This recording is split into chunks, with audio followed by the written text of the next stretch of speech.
Palestinian militant group Hamas released 3 Israeli hostages on Saturday, as Israel freed dozens of Palestinian prisoners. It's the latest in a ceasefire deal aimed at ending the 15-month war in Gaza.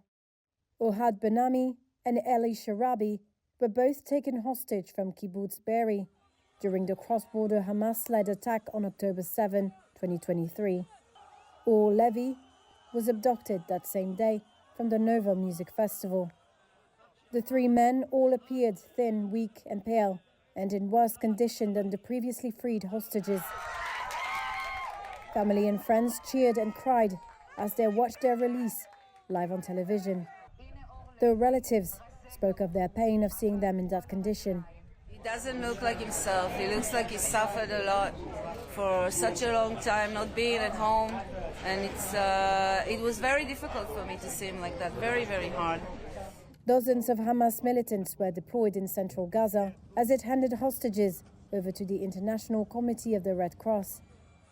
The hostages were then driven in ICRC cars to Israeli forces and into Israel, where they were reunited with family members. Israeli Prime Minister Benjamin Netanyahu said the sight of the frail hostages was shocking and would be addressed. In exchange for the hostages' release, Israel said it was freeing 183 Palestinian prisoners, as well as 111 detained in Gaza during the war. Cheering crowds greeted the buses as they arrived in Gaza.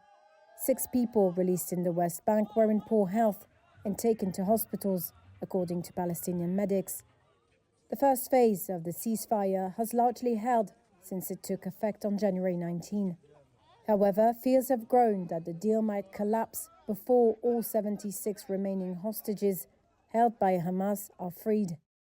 Concerns intensified after US President Donald Trump's surprise call to develop Gaza into, quote, the Riviera of the Middle East. Arab states and Palestinian groups have rejected Trump's proposal, while Netanyahu welcomed his intervention. Negotiations on the second phase began this week, aimed at returning the remaining hostages and agreeing a full withdrawal of Israeli troops from Gaza in preparation for a final end to the war.